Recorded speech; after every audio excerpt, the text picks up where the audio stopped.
Ya, Assalamualaikum warahmatullahi wabarakatuh. Tribuner, jumpa lagi di program Titik Temu, membahas isu-isu yang tengah menghangat di berita sekitar kita. Nah, belum lama ini ada wacana yang menurut saya cukup menarik dan menuailah pro kontra di tengah masyarakat mengenai program gentengisasi yang disampaikan oleh Presiden Prabowo dalam forum rapat koordinasi pemerintah daerah, kepala daerah seluruh Indonesia. Tiba-tiba mungkin Presiden mewacanakan lah bagaimana kalau rumah-rumah ini digenteng semua, kalau istilahnya gentengisasi. Nah, hadir bersama saya Ketua IAI Ikatan Arsitektur Indonesia Kalimantan Timur, Bang Wayullah, kemudian dosen teknik sipil Politeknik Balikpapan Poltekba, Pak Insinyur Ali Arifin. Selamat siang, Assalamualaikum. Waalaikumsalam warahmatullahi wabarakatuh. Nah, Tribuner, seperti saya sampaikan tadi, tentu menarik nih Bang Ulah, ya, kenapa harus genting gitu kan? Apakah memang karena diskusinya di Jawa, dan kira-kira seperti apa kalau program ini benar-benar dijalankan gitu? Jadi gentengisasi ini adalah sebuah program yang menurut kami berbasis, tentu tidak disampaikan begitu saja kalau apalagi seorang presiden menyampaikan itu di depan pemimpin daerah di seluruh Indonesia. Kayak menjadi titah ya. Ya, pasti ada maksudnya. Nah, kalau membaca RPJMN tahun 2025 hingga 2029, maka kita akan melihat bahwa ada program pemerintah dalam bentuk penyediaan rumah untuk masyarakat, 3 juta rumah untuk masyarakat berpenghasilan rendah. Nah, 3 juta rumah itu 1 jutanya adanya untuk di perkotaan, 1 juta di pedesaan, dan 1 jutanya ada di pesisir. Nah, menurut diskusi kami itu sebenarnya arahnya ke situ. Jadi genteng itu diupayakan nanti digunakan untuk program tersebut gitu. Oke, artinya nanti pembangunan yang 3 juta rumah itu seyogyanya gentengnya atau atapnya adalah pakai genteng. Ya, menggunakan genteng. Nah, tetapi yang menurut kami yang perlu didorong adalah bagaimana atap genteng tersebut diproduksi secara massal oleh industri lokal. Jadi tidak perlu misalnya dibangun di Kalimantan Timur, gentengnya harusnya menggunakan tanah atau diproduksi di Kalimantan Timur. Produksi di sini. Tujuannya supaya ekonomi masyarakat bisa bertumbuh gitu. Nah, memang menjadi tugas kita, terutama dari perguruan tinggi, untuk melakukan riset atau semacam penelitian dan praktek. Kira-kira genteng bisakah tanah di Kalimantan Timur itu atau bahan dan material yang ada di Kalimantan Timur itu menjadi genteng gitu. Bisa dibuat jadi genteng yang tadi syaratnya mudah, murah, dan menjangkau gitu. Kemudian maksudnya gini, apakah genteng itu dalam artian karena tadi mungkin kalau konteks di Jawa genteng memang layak, mungkin dari sisi arsitektur lebih asri, mungkin juga kualitasnya bagus dan lebih murah. Tapi dalam konteks misalkan daerah, misalkan apakah Kalimantan Timur, misalkan apakah tanahnya layak atau bisa dipakai untuk genteng, atau mungkin tadi misalkan karena kita sudah biasa pakai sirap, kenapa nggak sirap yang diperdayakan untuk sebagai atap gitu? Iya. Jadi penggunaan bahan dan material dari pengalaman kami menjadi arsitek itu sebenarnya penggunaan bahan dan material itu kalau mau murah itu semakin dia diproduksi oleh semakin mudah pengadaannya, maka bahan dan material tersebut semakin murah gitu. Nah, perlu penelitian lebih lanjut apakah tanah di sekitar Kalimantan Timur ini bisa digunakan bisa dibuat menjadi penutup atap genteng itu. Nah, tapi menurut saya itu sangat bisa, Pak, sebenarnya. Cuma karena budaya arsitektur Kaltim itu sebenarnya dari sejarahnya itu tidak mengenal penggunaan atap tanah gitu. Mereka menggunakan sirap. Karena sirap itu dulu waktu kayu masih banyak, lebih murah gitu kan. Tetapi seiring waktu ketika kayu sudah mulai berkurang, maka masyarakat beralih bukan atap sirap dan atap daun lagi, tetapi mereka beralih ke yang lebih mudah dan murah. Itu seng. Yang sebenarnya itu tidak diproduksi di Kalimantan Timur. Nah, ada potensi sebenarnya bahwa bahan dasar raw material dari atap genteng di Kalimantan Timur ada, tapi butuh penelitian dari kita untuk penggunaan itu. Saya pikir sebuah program yang baik, tetapi butuh kajian yang sangat mendalam gitu. Iya. Nah, kajian nih Pak Ali, secara struktur sebenarnya kan fungsi genteng itu kan untuk pelindung ya.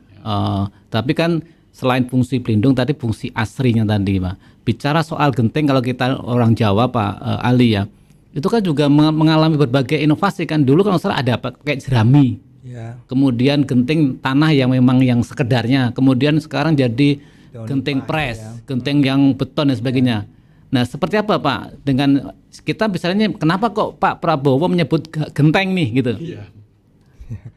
Ya, kalau coba saya Pak ya berusaha untuk menganalisis pikiran beliau ya. Iya.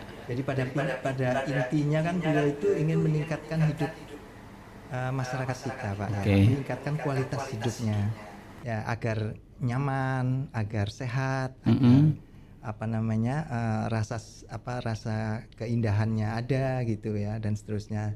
Ya, salah satunya adalah dengan cara pengadaan atau rumah yang layak gitu kan ya. Rumah yang layak itu kan ada beberapa kriteria sebetulnya Pak ya. Mungkin Pak Wahyu lebih paham daripada saya. Ya, yang satu adalah tentang keselamatan daripada struktur itu sendiri. Itu base-nya. Kemudian yang kedua adalah kesehatan terhadap lingkungan, Pak. Ramah lingkungan. Ramah lingkungan. Termasuk juga yang disinggung beliau bahwa kalau seng itu panas. Ya. Nah, ini kurang baik juga sebetulnya buat kesehatan penghuninya. Kalau misalkan, tapi kan juga ada plafon nanti kata kalau itu bisa debatable juga lah. Nah, terus kemudian yang ketiga sanitasi dan air bersih. Itu. Yang keempat adalah luas bangunan, sehubungan dan kepadatan di dalam rumah itu sendiri. Ya, itu ada standar-standarnya sebetulnya, Pak. Terus yang kemudian kelima adalah keamanan dan kenyamanan dasar. Ya, akses sosial dan kepastian hukum daripada tempat tinggal itu sendiri. Jadi ada 7 poin itu yang saya ambil dari literatur yang ada, yang seharusnya itu menjadikan bahan pemikiran di dalam menyediakan rumah layak, perumahan layak itu. Nah, kemudian di samping itu tentunya juga ada isu-isu yang penting ya Pak ya, seperti isu kemiskinan, kemudian isu-isu tentang lingkungan sendiri, ya. Jadi kemudian isu-isu tentang perekonomian secara umum, yaitu dengan adanya pemakaian kita menggunakan bahan-bahan luar negeri, berarti kan impor, atau kemudian kita nggak bisa mengenerate bahan-bahan lokal sehingga devisa kita mungkin juga lebih terkuras ya. Kemudian isu ketersediaan dana itu sendiri, saya kira itu menjadi bahan pemikiran yang terintegrasi sebetulnya ya, tidak berdiri sendiri.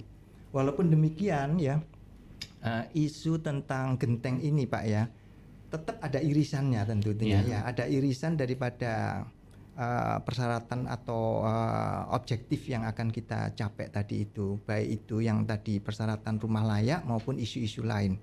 Salah satunya tadi barang impor tadi ya, kita kalau bisa ganti dengan barang yang kita produksi sendiri, apalagi kita mengaktifkan perekonomian lokal daerah yang berbasis home industry misalkan begitu, itu mungkin jauh lebih baik juga ya. Tapi itu kan tidak bisa berdiri sendiri, yang akhirnya kalau itu kita ambil sebagai parameter tunggal ya, itu akan tidak tepat sasaran nantinya. Ya kan, akan tidak tepat sasaran. Salah satu contoh misalkan ada alternatif sebetulnya, alternatif daripada atap itu, ya toh, seperti apa yang disebutkan yang lokal juga mungkin ya, seperti sirap.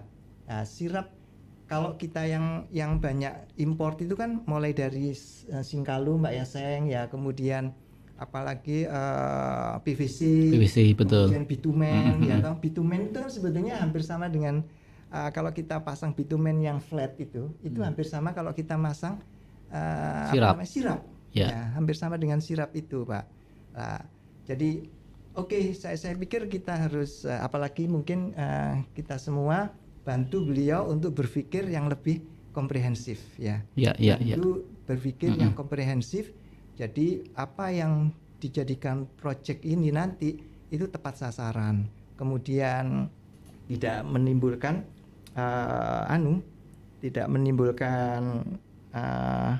pemborosan anggaran termasuk itu karena apa termasuk meningkatnya potensi keamanan bangunan sendiri, Pak, seperti yang disebutkan betul. Tadi kalau itu sebagai pengganti daripada atap seng yang sudah ada ya kan kita harus mereview dulu, Pak, mengaudit bangunan yang sudah ada tadi, ya. Apakah kuat pondasinya, apakah kolom-kolomnya sudah terpenuhi untuk memikul karena genting sendiri itu, Pak, itu beratnya kalau dibanding seng itu 1:10.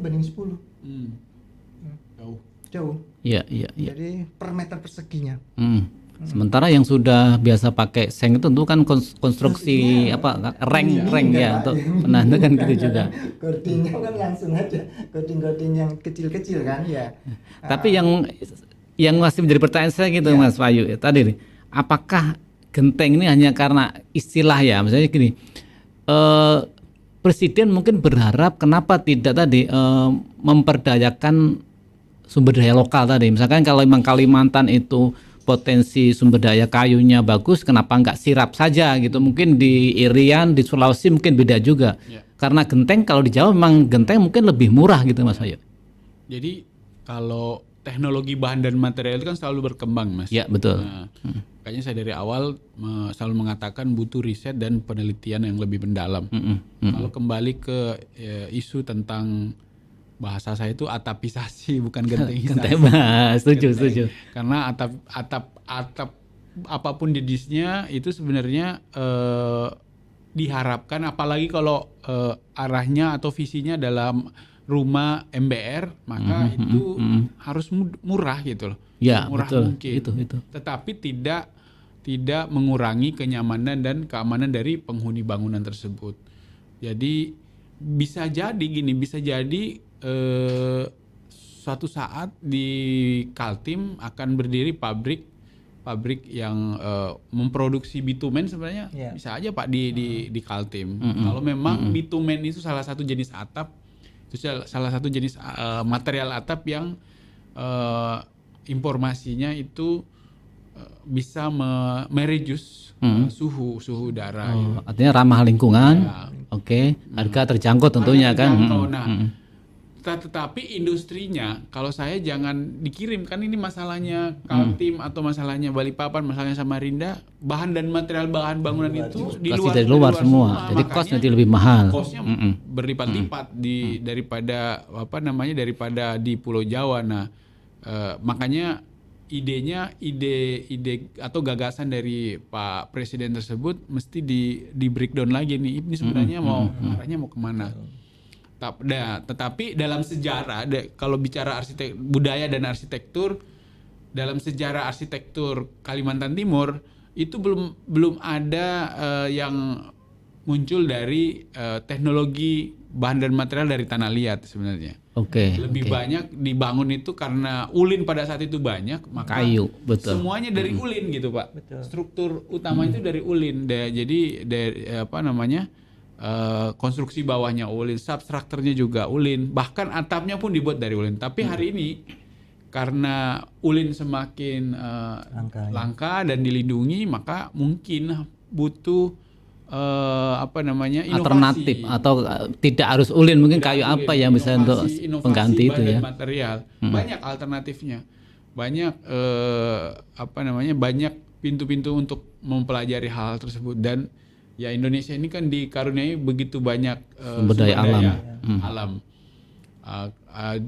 Dan yang harus diperhatikan hal ini juga Mas Son, bahwa Indonesia itu kan iklimnya hanya 2. Kalau nggak hujan ya panas. Kemarau, panas.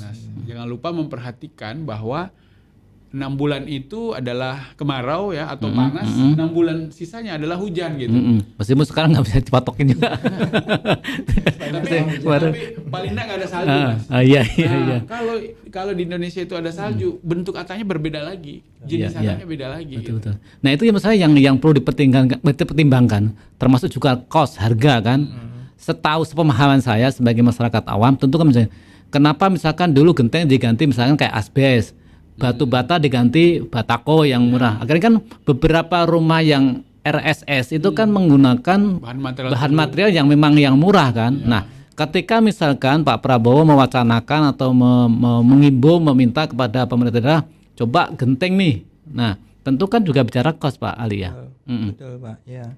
Jadi gini Pak, salah satu mungkin yang saya tangkap dari pidato beliau itu ya, saya beberapa kali saya ulangi. Dia mengatakan bahwa ini loh banyak sisa-sisa batu bara. Oke, limbah batu bara ya. Nah, jadi gini, kalau saya katakan kalau dia katakanlah dia ini kan kita menganalisa pikiran dia. Betul. Iya. Katakan dia itu tertuju pada genteng. Oke, genteng itu kan ada 2 sebetulnya.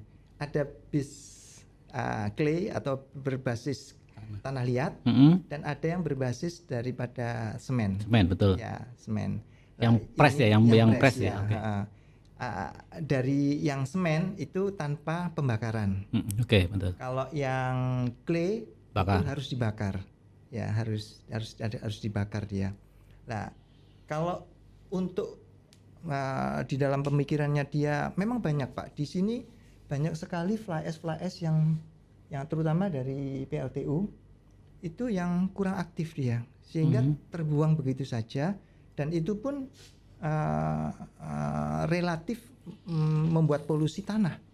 Membuat polusi tanah dia kalau hanya dibuang gitu aja. Makanya seberapa jauh kita bisa memanfaatkan. Nah, ini Poltekbah memang sedang ini Pak, penelitian, riset sana kita itu sedang meriset itu. Sebanyak mungkin limbah-limbah yang ada itu kita manfaatkan supaya tidak menjadi sumber polusi. Itu satu. Yang kedua, sebanyak mungkin kita menghilangkan jejak emisi CO2. Ya, karena satu contoh, misalkan kita mau pakai genteng itu berarti kan ada pembakaran lagi. Berarti kan terhadap lingkungan problem lagi nanti. Iya, betul. Dikomplain lagi ya. Kalau bikin genteng di mana-mana bikin genteng. Bakar semua. Asap di mana-mana itu. Oke. Itu satu. Tapi ada alternatifnya. Yang tadi itu kita membuat benteng bukan dari tanah liat. Walaupun tanah liat di sini itu 50-50 Pak. Ya, 50-50. Dia kan berbasis kaolinitik ya. Dia tuh sifatnya plastis sekali. Tapi bukan berarti tidak bisa dia ini. Masih bisa kalau kita rekayasa. Ya. Secara kualitas mungkin beda juga. Iya, tapi bisa lah ya.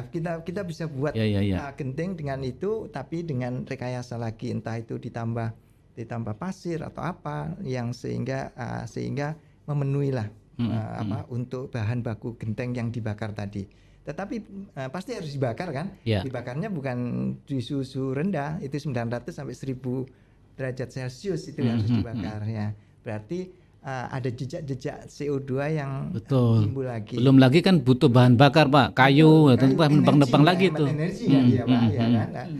Energinya juga Tapi bukan berarti tidak bisa, artinya tetap kita kalau itu memang menjadi tujuan yang utama, makanya tadi kan saya di depan tadi cobalah komprehensif mikirnya ya, supaya ada keputusan yang betul-betul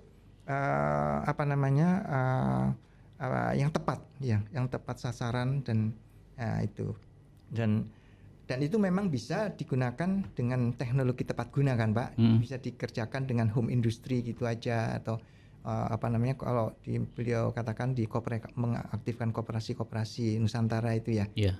Itu.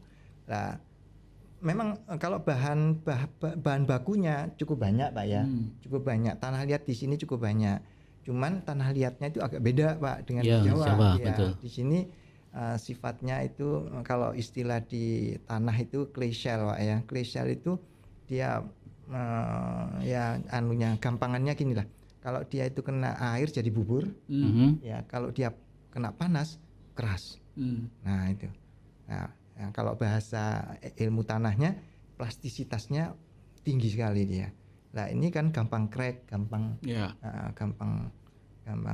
tapi bukan tadi tidak bisa lagi, bisa ini bisa, kita tapi harus berbagai rekayasa tadi kan. Rekayasa lagi yang kita harus teliti gitu ya. Nah itu Pak. Jadi kalau kita mengambil sisi positifnya dari statement Pak Presiden, tentu kan bagaimana kita bisa mengoptimalkan ya sumber daya yang ada di masing-masing daerah tadi ya. Kalau konsep tadi genteng atapisasi kalau istilahnya Mas Wahyu, bahwa tadi kan bagaimana tadi mengoptimalkan sumber daya yang ada misalkan di Kalimantan Timur itu apa yang bisa misalkan ada sisa-sisa batu bara nih bisa dioptimalkan jadi genteng ya, kenapa tidak kan harusnya seperti itu toh. Iya. Jadi tadi menarik tuh bahwa sisa-sisa batu bara bisa diolah dengan teknologi tepat guna, direkayasa, namanya kan ada rekayasa engineeringnya untuk menciptakan sesuatu gitu. Karena sunatullah juga Pak bahwa perubahan dan hal-hal baru itu adalah sebuah keniscayaan. Iya, betul. Contoh misalnya kami di dunia arsitektur, kalau dulu menggambar kan harus berbulan-bulan Pak. Sekarang dengan teknologi itu 5 menit udah jadi. Ya meskipun harus disusun lagi prom-promnya gitu dengan baik. Artinya teknologi bahan bangunan juga berkembang sejak ratusan tahun lalu. Saya ada beberapa teman kami itu yang melakukan yang fokus membangun desainnya itu dari batu bata Pak di Pulau Jawa. Kenapa? Karena terbukti bahwa batu bata yang bahan dasarnya tanah yang benar, tanah liat yang benar, kemudian dibakar dengan suhu yang tepat, itu bisa berumur ratusan tahun gitu. Iya. Terutama di candi-candi kan yang kita Betul, lihat. itu kan rata batu. Iya. Ya salah satu keunggulan daripada genting tanah liat itu Pak, umurnya kan panjang Pak. Iya. 50 tahun sampai mungkin lebih dari itu ya. Memang musuhnya cuma satu aja, dia beratnya itu.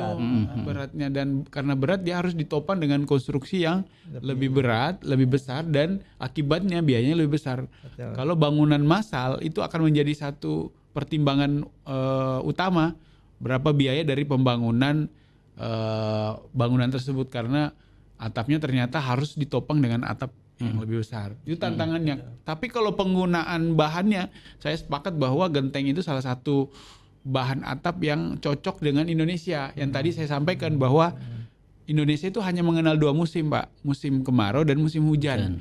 Kalau ada musim salju itu akan menjadi hal yang berbeda lagi atapnya. Mungkin genteng tidak cocok. Karena apa? Karena udara bisa masuk. Makanya orang genteng itu membuat udara jadi sejuk Pak, di dalam dan di luar rumah. Karena apa? Karena ada rongga-rongganya, rongga udaranya antara kuda-kuda. Ya, nah takdir Indonesia itu kan bukan negara subtropis yang ada musim salju. Kalau musim salju pasti nggak bisa tuh pakai genteng seperti itu. Saya sendiri pernah Pak merasakan betul kalau konsep genteng ya kalau di Jawa ya. Ketika genteng adem nih, ketika diganti seng menjadi panas. Nah, kita bicara tadi, menarik Mas Wahyu bilang, kan kita perubahan itu kan begitu cepat ya, inovasi begitu luar biasa. Nah, saya kalau bicara genteng, berarti kan kayak back to basic ya. Nah, dari sisi akademisi Pak, tentu kan konsep atap itu kan tentu akan terus berinovasi. Nah, bagaimana misalkan genteng, tetapi dengan mungkin konsep teknologi yang biaya mungkin lebih murah, secara kualitas juga lebih oke gitu Pak. Memungkinkan nggak itu misalkan yang artinya program gentengisasi itu juga jalan murah, tapi murah, masyarakat juga bisa harus terjangkau gitu kan. Harus bahannya itu dari tempat terdekat. Kenapa saya sampaikan di depan tadi bahwa bahan dan material genteng itu harus dari masyarakat lokal itu supaya biaya logistiknya. Biaya logistik kan itu juga mendukung lingkungan, Pak. Semakin jauh dia dibawa, maka karena emisi karbonnya juga akan semakin tinggi. Dan ini Pak, kalau ini sedikit ke struktur ya Pak ke strukturnya. Kalau genteng itu apalagi di daerah-daerah yang rawan gempa, semakin berat bangunan kita, terutama di atas ya, itu semakin rawan terhadap kerusakan akibat gempa sebetulnya. Itu harus jadi pertimbangan juga, harus jadi pertimbangan yang serius ya, karena salah satu menghindari menghindari risiko korban daripada gempa itu memperingan bangunan. Memperingan bangunan, diperingan semua. Genteng sebagai salah satu alternatif penutup atap itu yang paling berat. Paling berat, ya. Beberapa kasus gempa Jogja yang lalu tuh Pak, itu kan kebanyakan robohnya gini, gitu ya, betul-betul. Ketimpa bahan bangunan. Nah, terus tadi apa Pak yang pertanyaan? Tadi Pak bawa inovasi pasti itu kan ya. Jadi gini, ada yang namanya genteng yang tadi kan ada pilihan dua Pak ya, genteng berbasis tanah liat sama genteng berbasis beton. Atau berbasis semen ya.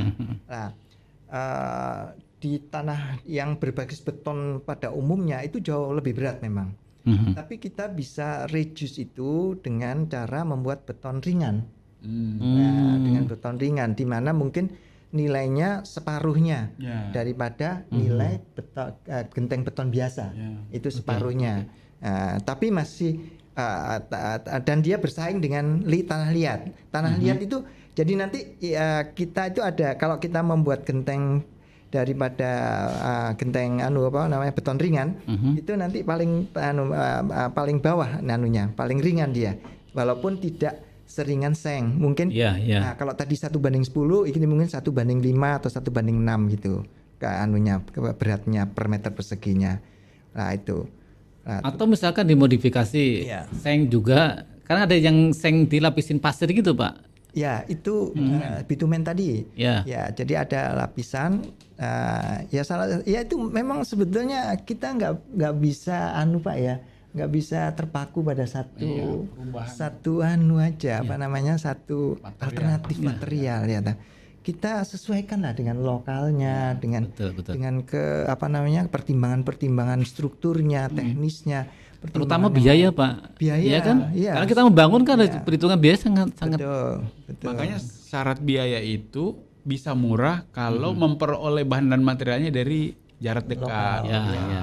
Artinya kan semua atap atau genteng itu diproduksi di masing-masing daerah kan, lokalisasi sama lokalkan itu kan. Makanya diskusi kita kan mencoba membedah apa sih yang dimaksud Pak Prabowo itu kan, apakah mengganti genteng yang sudah ada atau kalau membangun ke depannya termasuk program rumah MBR itu adalah harusnya genteng dong. Nah sekarang kita apakah harus genteng nih? Misalkan di Kalimantan kalau biaya produksi genteng juga mahal kan, kenapa enggak mungkin dengan atap-atap yang lain gitu kan, gitu.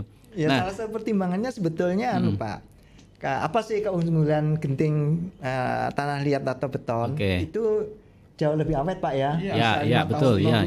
Sampai lumutan Pak itu Pak. Iya. Makanya kalau dulu tuh kan di cat dulu tuh. Iya betul tuh cat tulang itu. Sampai lumutan itu. Kalau saya kan enggak bisa Pak ya. Atau apalagi polikarbonat Pak ya. Itu 5 tahun aja udah ngokok semua. Ini lebih awet ya. Oke. Itu salah satu advantage daripada penggunaan genting ya. Nah itu. Yang kedua mungkin Pak kayak lebih artistik kali ya. Iya, memang lebih indah. Tapi indah itu kan relatif Pak. Relatif sekali. Saya arsitek tapi jarang mau membahas itu. Debatable lah, debatable. Iya, subjektif sekali. Tetapi kekurangan tadi ya, dia bebannya lebih berat.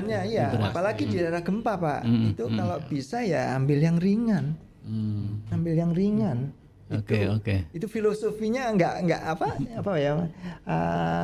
Konsepnya. akibat sunatullahnya gitulah.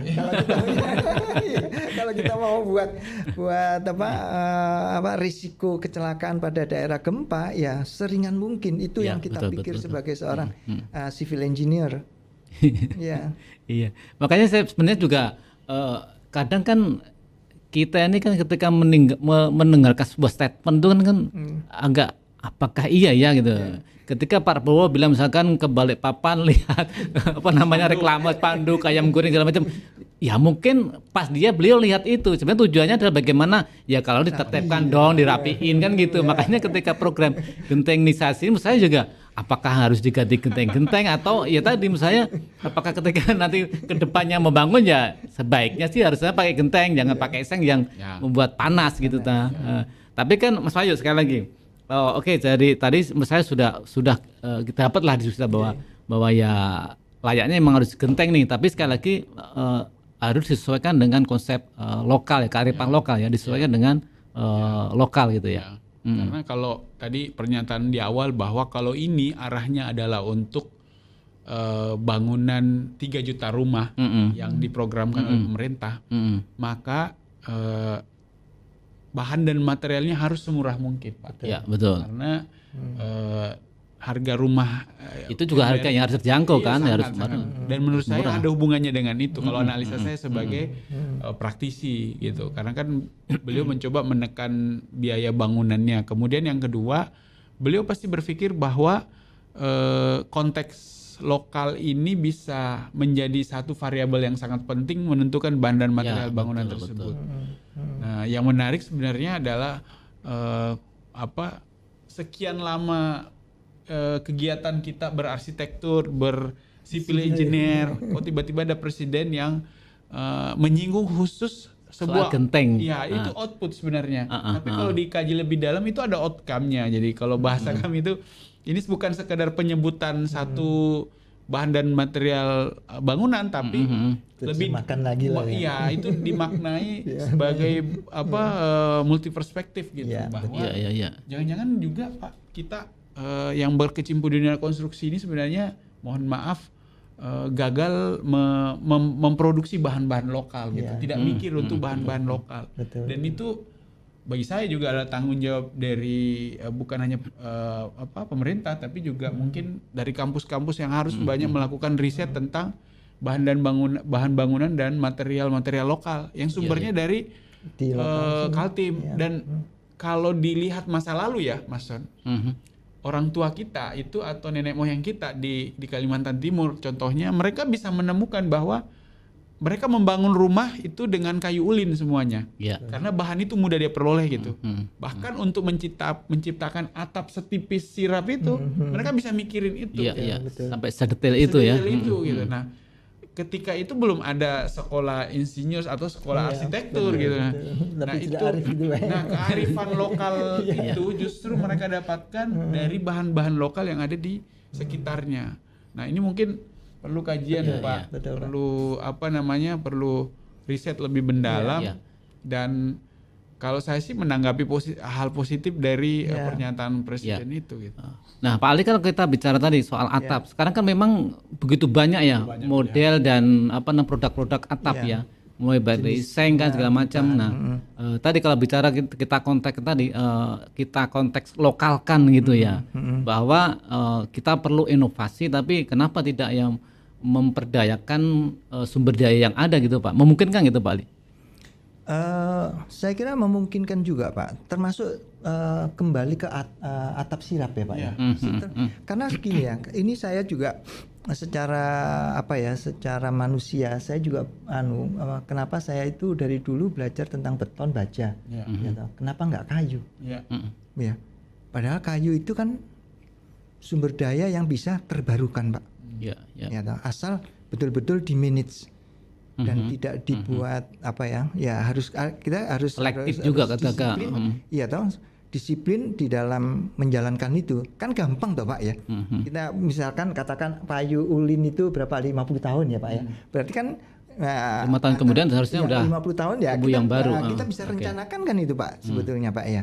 Itu satu. Yang kedua, sekarang teknologi kayu itu tidak tidak ecek-ecek juga, Pak. Jadi kalau kita lihat di beberapa negara Eropa, mereka menggunakan kayu untuk 10 lantai sudah. Dengan kayu apa nih? Kayu olahan.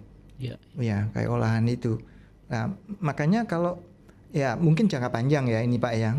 Jangka panjang kita harus punya kita punya tanah yang bagus, kita punya tanah yang subur, kemudian tumbuh tanah kayu-kayuan yang baik-baik ya kan Pak. Itu kan bisa untuk sebagai pembuatan alternatif bahan bangunan yang untuk kita sendiri paling tidak gitu. Terus yang kedua alternatif seperti bitumen itu saya kira mungkin tidak terlalu sulit kali ya Pak ya. Ya karena kan kita juga punya aspal. Ya kita punya bitumen juga. Ya atau teknologi itu kan sebetulnya sudah juga cukup lama ya Pak ya. Di Italia kalau nggak salah Pak ya. Italia yang pertama kali memperkenalkan atap bitumen itu sebetulnya sepertinya dia niru sirap kan Pak ya. Niru sirap itu bahannya aja yang beda ya. Bahannya beda dia. Pakai bahan apa saya? Bahan itu betul. Nah itu tipis kan, tipis sekali kan. Ya sama dengan sirap kan Pak. Nah, ditumpuk-tumpuk gitu juga ya kan. Nah itu. Nah terus sehubungan dengan Poltekba Pak ini sekalian mungkin kita di Poltekba itu lagi menggalakkan riset-riset yang berbasis pada material ramah lingkungan. Kemudian di mana itu banyak anunya Pak ya. Banyak kriteria ramah lingkungan itu apa sih gitu ya. Kan yang satu adalah material yang dapat diperbarui. Itu salah satu material yang ramah lingkungan kan. Kemudian tidak ada jejak polusinya dia. Ya, tidak ada jejak polusinya.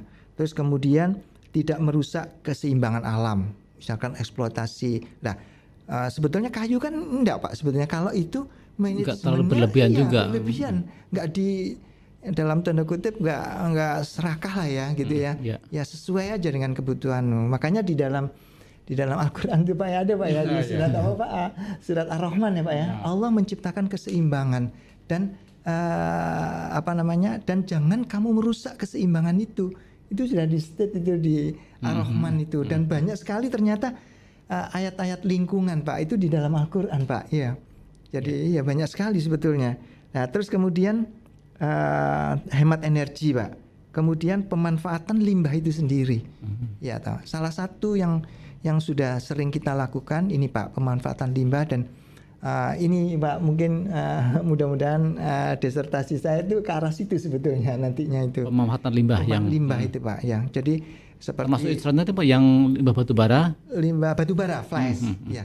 Fly ash yang ada di sini Pak itu memang kurang baik. Yang ada di PLTU Teluk Waru itu.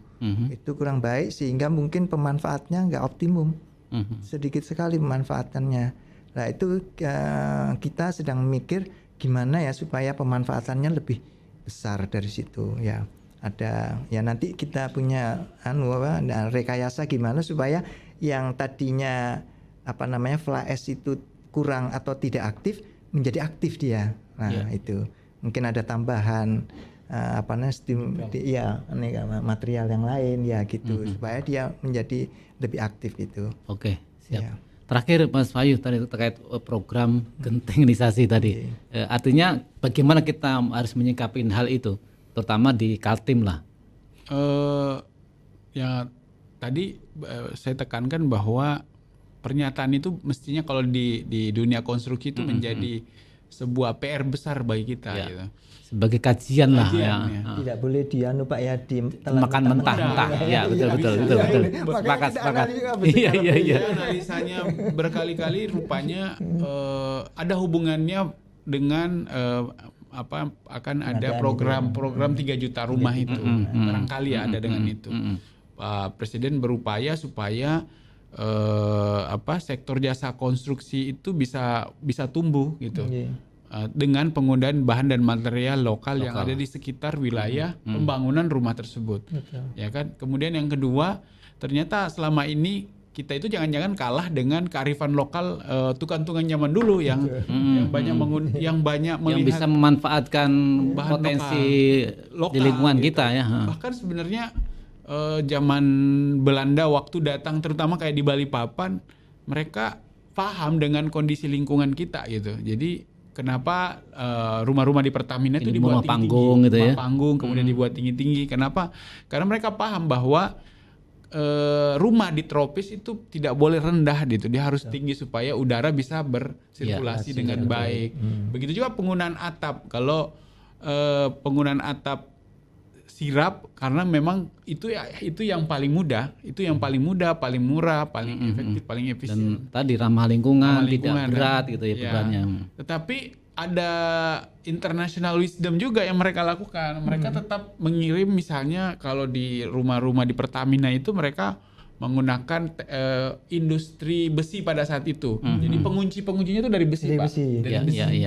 Untuk menguatkan ulin-ulin ini. Jadi rekayasa teknologinya sudah sangat modern pada termasuk kan apa jendelanya kan jendela yang besi-besi yang kuat-kuat semua banget itu tuh. dari kalau penandanya itu ada dari Jerman, Mas. KWH meternya itu dari Jerman, Pak. Kalau di rumah-rumah di Wisma Kilang itu. Iya, jadi kombinasi antara bahan dan material lokal, kemudian international wisdom mendukung untuk mengunci-ngunci ini tetap dilakukan juga gitu. Tapi bahan utamanya adalah bahan lokal gitu. Nah, mudah-mudahan pernyataan presiden tentang gentengisasi atau atapisasi ataupun apapun bentuknya itu adalah pintu bagi kita praktisi konstruksi untuk berpikir bahwa material lokal bisa digunakan asalkan dilakukan rekayasa teknologi dan sebagainya gitu. Kemudian yang kedua, sektor ekonomi yang di sekitar kawasan diharapkan bisa tumbuh dengan adanya kegiatan-kegiatan tersebut. Iya. Dan mungkin bagi akademisi ini jadi PR, dari PR bagaimana bisa mengkaji tadi clue-nya kan gentengisasi nih Pak Ali. Seperti apa Pak Ali? Terakhir. Iya, jadi mungkin sebelum ke situ Pak ya, salah satu yang saya pernah alami di sini, saya itu menemukan batu bata yang ukurannya tidak standar Pak. Banyak. Oke. Jadi di Kalimantan ini betul. batu batanya tidak standar. Ya. Nah, tapi saya berpikir waktu itu kenapa ya? Kok kecil-kecil ya? Itu saya sampai Pak. Saya sampai survei ke pabrik-pabrik bata situ. Kenapa Pak ya? Jawaban yang paling masuk akal. Ya, ada jawaban yang macam-macam lah ya. Tapi jawaban yang menurut saya paling masuk akal itu Pak adalah ketika mereka itu membuat rumah dengan kolom dari ulin. Ngikuti ketika kayak ulinnya itu Pak, supaya tidak nonjol dia. Kalau itu kan besar Pak. Kaget saya Pak. Padahal saya kan waktu itu saya lagi mau buat artikel gitu ya tentang kolom pipih Pak. Pada kolom pipih ini kan bahaya bahaya sekali. Apalagi nanti Kalimantan ini merupakan daerah gempa juga nantinya, walaupun pelan-pelan tapi sudah ada. Iya, sudah tanda-tanda sudah kelihatan. Sudah masuk, Pak. Iya. Mulai terasa. Sudah masuk di dalam peraturan gempa, walaupun yang paling kecil ya. Nah, dan itu waktu itu saya coba bahas tentang kolom pipi. Kolom pipi oke, dari satu sisi oke, tapi gempa nggak bisa diatur Pak, dari sisi-sisinya aja. Mungkin dia dari sisi tegak lurusnya berbahaya, dan itu berbahaya nanti. Nah, itu salah satu contoh. Nah, untuk gentengisasi ini Pak, ya saya pikir benar Pak, kita nggak boleh menerjemahkan apa yang disampaikan mentah-mentah gitu aja Pak. Jadi kita coba sih analisis apa sih yang beliau maksudkan nih, yang paling dalam apa gitu. Makanya kita coba tadi di PAN saya mencoba berpikir dia lebih jalan tengahnya. Itu gimana sih memikir itu. Jadi bukan tidak Pak ya, bisa saja Pak genteng itu sebagai alternatif yang harus, tapi nggak dipaksakan lah ya. Terus tergantung kepada daerah, tergantung pada daerah itu tadi maksud saya ya bahan baku atau bahan-bahan lokal yang ada di sana. Terus kemudian ya jangan lupa isu-isu yang lain juga penting gitu loh. Isu-isu tentang lingkungan, Ya, tadi saya kembali ke pemilihan genteng tadi, Pak. Kalau kita masih pakai banyak semen, termasuk kita membangun bangunan, Pak ya, masih banyak menggunakan semen. Ini kan sebetulnya nggak ramah lingkungan. Kan semen itu punya jejak CO2-nya tinggi, Pak. Jadi semen itu kontribusi terhadap polusi udara di dunia ini, Pak, lebih dari 10%, Pak. Industri semen itu kontribusinya terhadap jejak CO2 di bumi itu lebih daripada 10%. Makanya itu kita seharusnya menggunakan bahan-bahan yang sebanyak mungkin mengurangi semen. Makanya tadi alternatif yang saya sampaikan tadi ya, kita pakai bahan-bahan pozolan atau apa yang bisa mengurangi penggunaan semen dan tidak membakar lagi. Betul, tidak menimbulkan polusi lagi. Oke, makasih Pak Ali Arifin, Mas Wahyolah. Demikian Tribuner titik temu kita mengenai program gentengisasi. Nah, tentu kita tadi disimpulkan bahwa kita tidak harus mentah-mentah memaknai bahwa kita harus mengganti genting semua, tapi bagaimana kita memanfaatkan potensi sumber daya lokal. Kalau genting kalau bisa ya alhamdulillah baik sekali. Tapi ketika tidak ada, misalkan di Kalimantan Timur misalkan kita pakai kayu sirat juga lebih oke gitu. Terima kasih sekali lagi. Semoga Tribuner menjadi lebih memahami betul bahwa kita tidak harus mengganti genting yang sudah ada. Kalau bangunannya sudah ada sekarang ya jalan aja dulu. Tapi ketika nanti mau bangun tentu juga perlu dipertimbangkan. Demikian, terima kasih. Wassalamualaikum warahmatullahi wabarakatuh. Waalaikumsalam warahmatullahi wabarakatuh. Download Tribun X sekarang. Menghadirkan lokal menjadi Indonesia.